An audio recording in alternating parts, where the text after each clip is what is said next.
John Phương would often say that when you're meditating, you're practicing how to die. The issues that come up in the mind are very similar to the issues that will come up then. There's distraction, pain, sleepiness.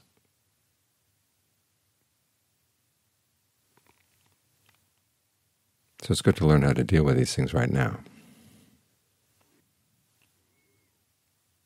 because otherwise they'll get in the way. That's the other part of preparing for how to die, is seeing the Buddha's analysis of what happens. We talk about mindfulness of death. We focus on the fact that it could come at any time. But you could take that fact and do a lot of different things with it. One common attitude is, of course, eat, drink, and be merry, for tomorrow we may die. In other words, try to stuff your time up with as many pleasures as you can. And if you had no control over the mind at all, and if the course of the mind didn't make any difference at death, then that would make sense. But in the Buddha's analysis, the mind is making choices at that point. And the problem is it's often making them under the power of aversion. It doesn't want to die, but it can't stay in the body anymore. And there's a lot of ignorance. And on top of that, there's desperation. That's the big difference between meditating and dying. With meditation, you can choose. Are you going to meditate right now? But when the time for death comes, you can't choose. You have to drop everything and be ready to go. So what skills we need? One is dealing with the distraction. You've got to keep your mind focused, because as the Buddha said, if we're going to be reborn, and for most of us that's what's going to happen. Very few of us don't have to be reborn. But if we're going to be reborn, it's in line with our clinging and craving. The image he gives is of fire going from one house to the next, and it's blown from the first house to the second house through the wind. At that point they believed that the fire actually clung to the wind, was sustained by the wind. And here we cling to craving. And what you crave will determine where you're going to go. That's a scary thought, because our cravings are often out of control.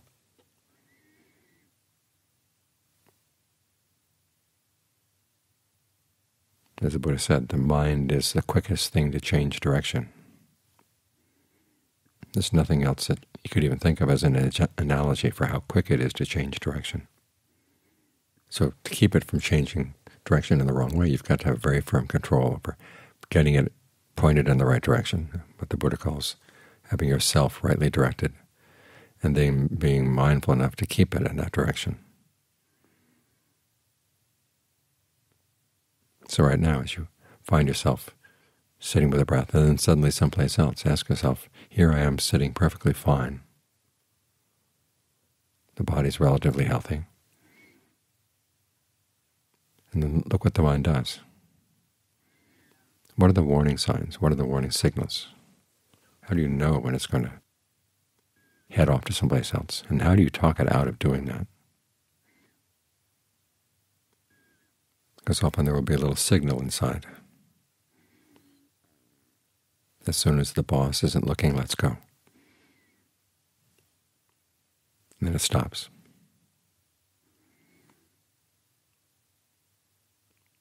Then it comes back again. When the boss isn't looking, let's go. It gets more frequent. And then finally, when you do have a moment of a lapse of mindfulness, there it goes. So watch out for those little voices. They're there. So you have to learn how to keep yourself as quiet and as alert as possible, looking for those little signals that get sent through the mind. As you're dealing with the breath, one way of obliterating those signals is to try to make the breath as comfortable as possible,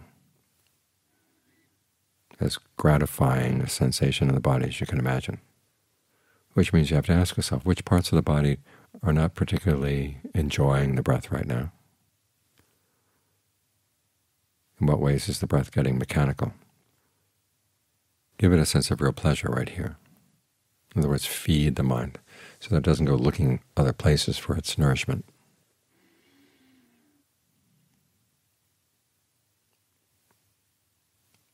With pain, you have to be able to separate your awareness of the pain from the pain itself. And a lot of this has to do with how you talk to yourself about the pain. First, of course, is the conversation that says, this shouldn't be here, I don't want this. But they say, well, there it is, what are you going to do? And you can take medicine sometimes and it will go away, but other times it just doesn't go away.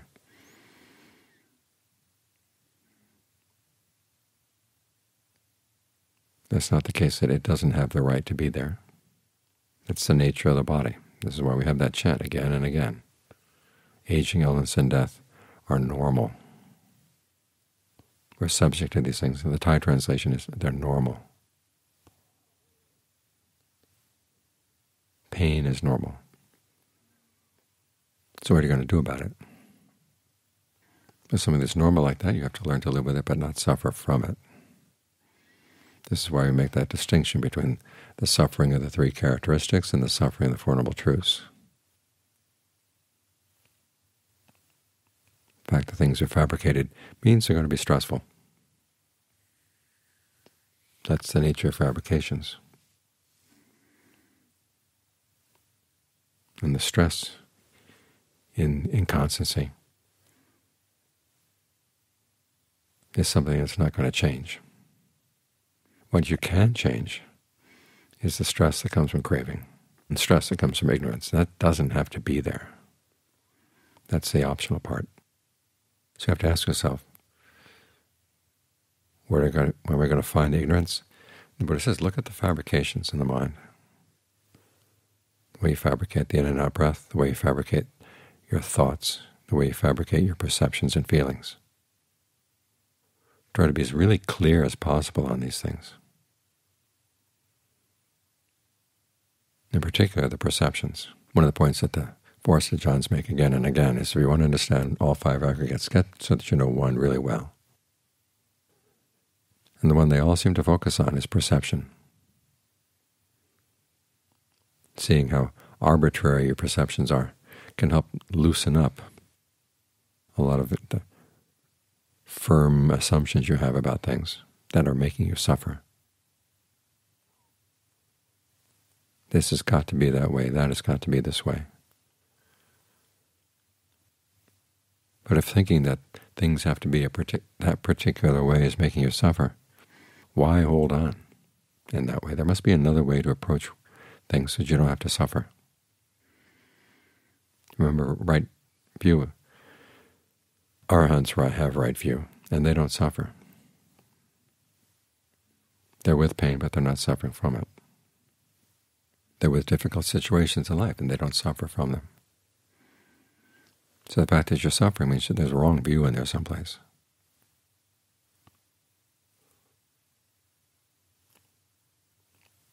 So when you can identify the different perceptions that go around pain and the different stories that go around pain,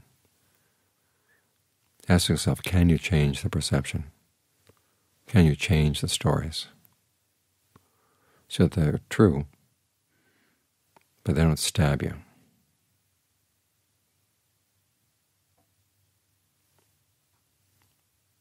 Because when death comes, there's going to be a lot of pain.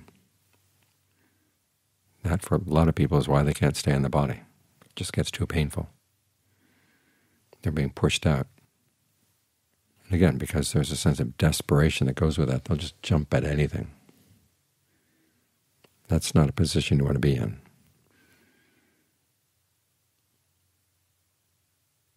The more you can be with pain and not suffer from the pain, then the more choices you'll see. And you wouldn't jump at the first option. Because often the first option comes immediately after the thought, I don't want to die.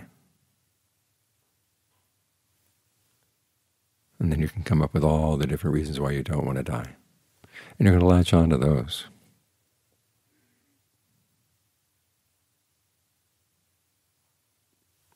You've got to tell yourself, okay, it doesn't matter whether you want to or not, it's happening. You've been practicing all this time. Bring out your skills.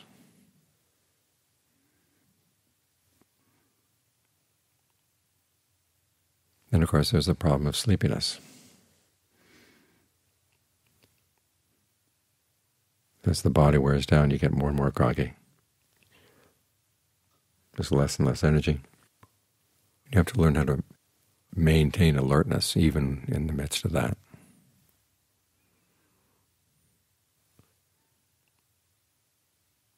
One of the better techniques I've found is to take an interest. What are the signs of the body that tell you, okay, I'm getting sleepy?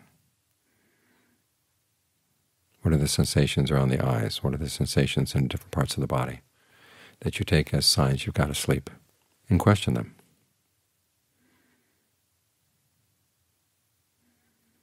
The fact that you're taking an active interest in something can help at least to keep a lot of the sleepiness at bay. Now, if it so happens that you die in your sleep, apparently what happens is that you wake up enough to know that you're dying, which is why you want to keep the Buddhist teachings in mind about what actually happens then. You do have a choice. If you're going to go with craving, choose your best craving. Crave to come to a place where you can practice.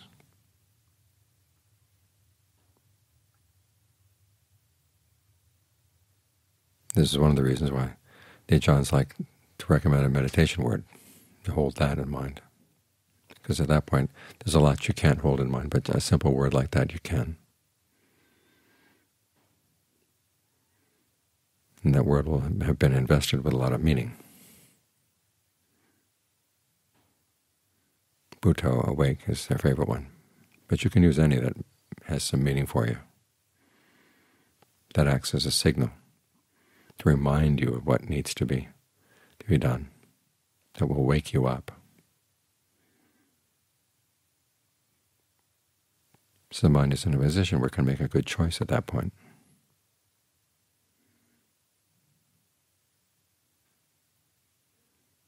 So the skills you develop as you meditate are precisely the skills you're going to need at the moment of death.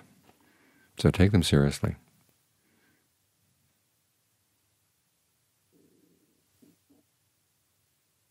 Give your full attention to mastering them. And this is one of the reasons why we practice concentration, is to give the mind direction. That's the most important thing you're going to need at that point. You'll need a direction. And you need to be able to stay in that direction. So learn how to fight the mind's tendency to be switching direction so quickly, so easily.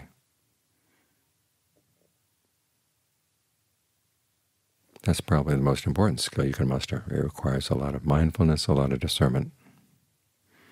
But these are precisely the things we practice, we develop, as we point the mind at the breath and keep it there.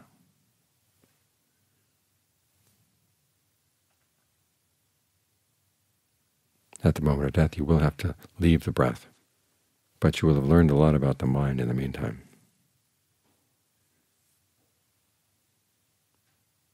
And that should be enough to keep you headed in the right direction.